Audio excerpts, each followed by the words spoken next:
और 40 की एज में 1:100 होता है ये डाउन सिंड्रोम। अब हमारे पास फिगर है डाउन सिंड्रोम के पेशेंट की और उसमें फीचर्स हैं। अब हम पहले अपर लिम्स के फीचर्स देख लेते हैं, जिसमें है broad flat face, slanting eyes, epicanthic eye folds, short nose. इसके अलावा जो बैक ऑफ द हेड है वो क्या है, फ्लैट है। ईयर्स की शेप एबनॉर्मल है। उसके बाद जो ब्रेन का इंटरनली कंपोनेंट फेलियर है वो ये ग्रोथ फेलियर है, तो as a results in mental retardation. उसके बाद एक और प्रॉब्लम आ जाता है, वो हम हेड से नीचे, हेड के अंदर ही रहते हुए एक और चीज़ देखते हैं जो इनसाइड द माउथ है। वो क्या है कि जो पैलेट होता है वो स्मॉल होता है और आर्च फॉर्म में होता है, small and arch palate, big wrinkled tongue. Dental anomalies भी इन बच्चों में होती हैं जो कि डाउन सिंड्रोम के पेशेंट्स होते हैं। उसके बाद हाथों में देखें तो शॉर्ट एंड ब्रॉड हैंड्स, उसके अलावा many loops on finger tips, palmar creases are also present, special skin patterns जिसमें ridge pattern आ जाता है as you can see। Then ये हमारे पास देखें स्टमक है, स्टमक के पास दिखा रहे हैं कि रिब के यूनिलैटरल और बायलैटरल एब्सेंस है, रिब की, एक रिब की यूनिलैटरल और bilateral absence of one rib.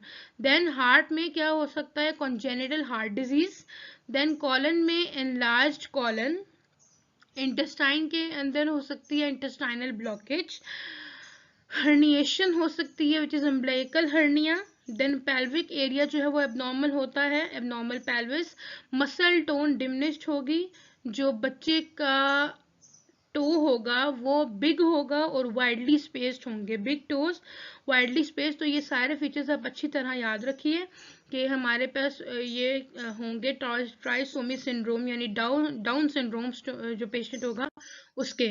और इसमें स्पेशली ये देखिए कि ये पिक्चर दो हैं जिसमें डिफ्रेंशिएट हो रहा है कि नॉर्मल हैंड है, उसमें एक ये नॉर्मल पाल्मर क्रीज है, लेकिन ये जो बच्चा है डाउन सिंड्रोम का उसकी ये क्रीज जो है इसको हम कहते हैं सिमियन क्रीज। ओके, देन हम ये साथ में ये भी एक पिक्चर है, इसमें हम साफ दिखा रहे हैं कि किस तरह से फ्लैट एंड नोज है, फेस है, अपवर्ड स्लैंटिंग आईज है, सिंगल पाल्मर क्रीज है, शॉर्ट फिफ्थ फिंगर किस तरह से शॉर्ट है और इनवर्ड की तरफ उसका कर्व है, ये आप देख रहे हैं इनवर्ड कर्व्ड है। और इसके अलावा जो पैर है, जो फुट है बच्चे का, वो किस तरह वाइडली सेपरेटेड, बिग टो है और किस तरह से स्किन की क्रीजेस बहुत ज़्यादा हैं बच्चे के पैर में। उसके बाद ट्राइसोमी 18 है, उसके बच्चे कुछ इस तरह की अपीयरेंस रखते हैं, ये आप देख सकते हैं। और उसके बाद है एडवर्ड सिंड्रोम जो कि एक फीमेल में कैरियर टाइप में होती है, जिसमें 47th क्रोमोसोम और 18th क्रोमोसोम के साथ म्यूटेशन आती है। ये आप देख सकते हैं कि 18th क्रोमोसोम में म्यूटेशन हुई तो एडवर्ड सिंड्रोम हुआ। फिर हमारे पास ट्राइसोमी 13 है, उस तरह उसमें बच्चा इस किस्म का नजर आता है और उस पे 13th जीन के ऊपर ये म्यूटेशन आ रही है।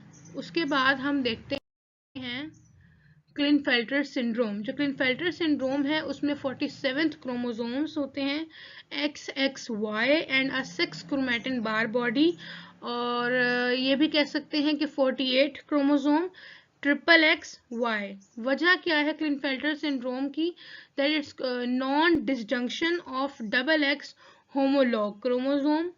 और जो क्लिनफेल्टर सिंड्रोम होता है वो ज़्यादातर मेल्स में ही मौजूद होता है, इसका इंसिडेंस मेल्स में 1/500 है। इसमें हम मेल्स के अंदर सारे फीचर्स देखेंगे विच इज़ दैट के taller than average height, reduced facial hair, reduced hair body, breast development हो जाएगी मेल्स में, गायनेकोमेस्टिया, देन ऑस्टियोपोरोसिस, ठीक है, और then feminine fat distribution, small testis होंगे, टेस्टिकुलर एट्रोफी कहलाएगी। फिर आती है मोनोसोमी। मोनोसोमी में आप बच्चा इस तरह का दिखाई देगा जिसमें क्रोमोसोम मिसिंग होता है और इसमें 98% बच्चे सरवाइव नहीं करते हैं, 2% जो सरवाइव करते हैं वो इस तरह के अपीयर करते हैं, ये आप देख सकते हैं पिक्चर। और इसमें 45X टर्नर सिंड्रोम ये दिखाई दे रहा है, इसमें 45 जीन पे प्रॉब्लम हुई है। और टर्नर सिंड्रोम की कुछ फीचर्स हैं। 45 जीन जो हमने पहले बताया 45X पे कैरियोटाइप हुआ। इसमें इसके क्या फीचर्स हैं? Short stature, hair line is low, shield shaped thorax, widely spaced nipples, shortened metacarpal, especially fourth metacarpal, small fingernails, body पे ब्राउन स्पॉट्स हैं, जिस ब्राउन पिगमेंटेड स्पॉट्स हैं जिनको निवाए कहते हैं। देन करेक्टरिस्टिक फेशियल फीचर्स को हैं, फोल्डेड स्किन है, एओर्टा कंस्ट्रिक्टेड है हार्ट में, ब्रेस्ट डेवलपमेंट पुअर है, एल्बो में डिफॉर्मिटी होगी, रूडिमेंट्री ओवरीज, ठीक है, gonadal streak, under developed gonadal structures, जितने भी गोनाडल स्ट्रक्चर्स हैं वो सारे के सारे अंडर डेवलपमेंट है, एंड नो मेंस्ट्रुएशन। ये है टर्नर सिंड्रोम के बच्चों में, या कोई भी बेबी हो उसके अंदर ये इशू होंगे। ओनली मोनोसोमी है जिसमें लाइफ के साथ कंपैटिबिलिटी है कि लाइफ होगी। इसके कॉजेज हम दोबारा से एक दफा देख लेते हैं। Non disjunction in male gamete, male gametes के अंदर इसके नॉन डिसजंक्शन होता है।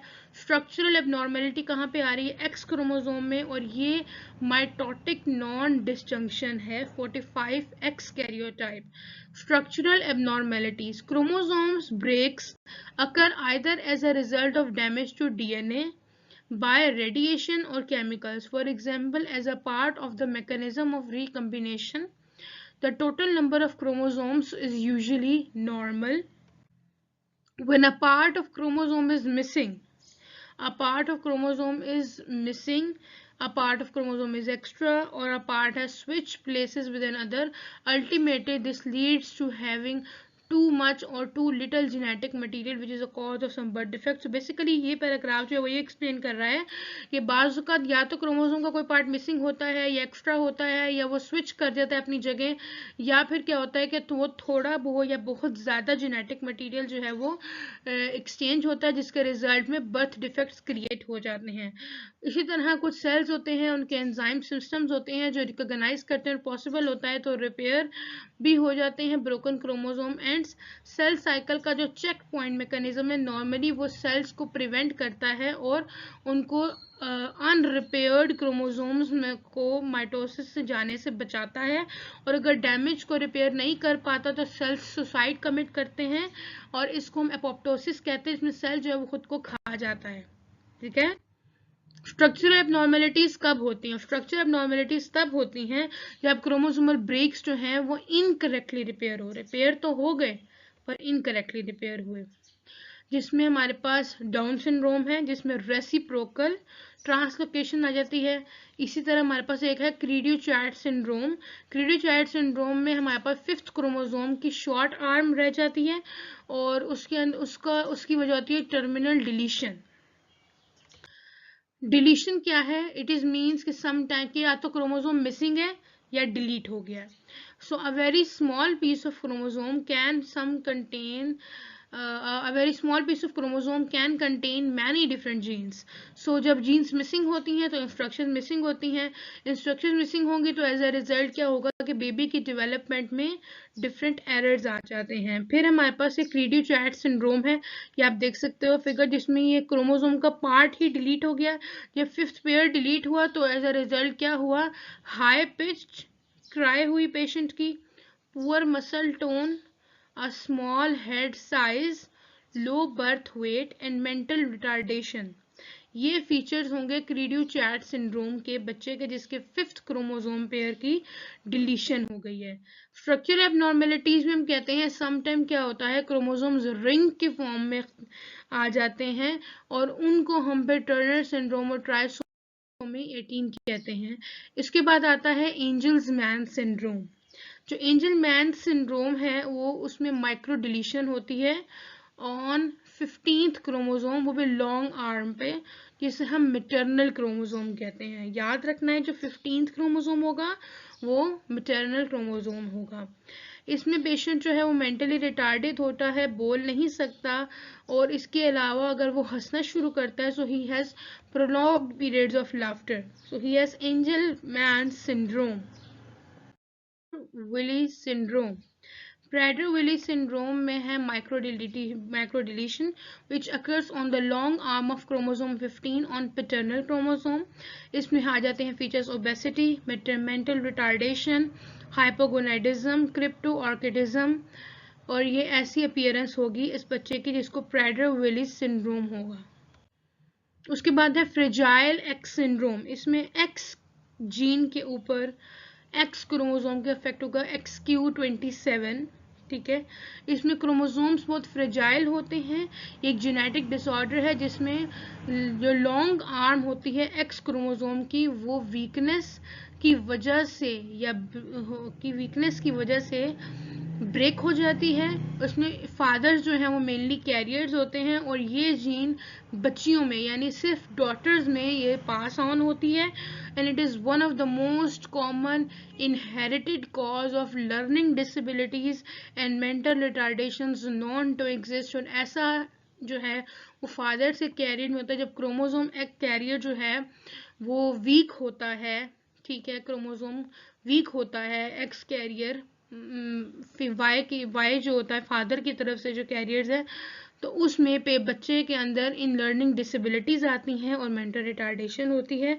अब ये सारे सिंड्रोम्स हमने पढ़े हैं। अगर आपको कोई क्वेरी हो तो आप कमेंट्स में पूछ सकते हैं। Thank you so much.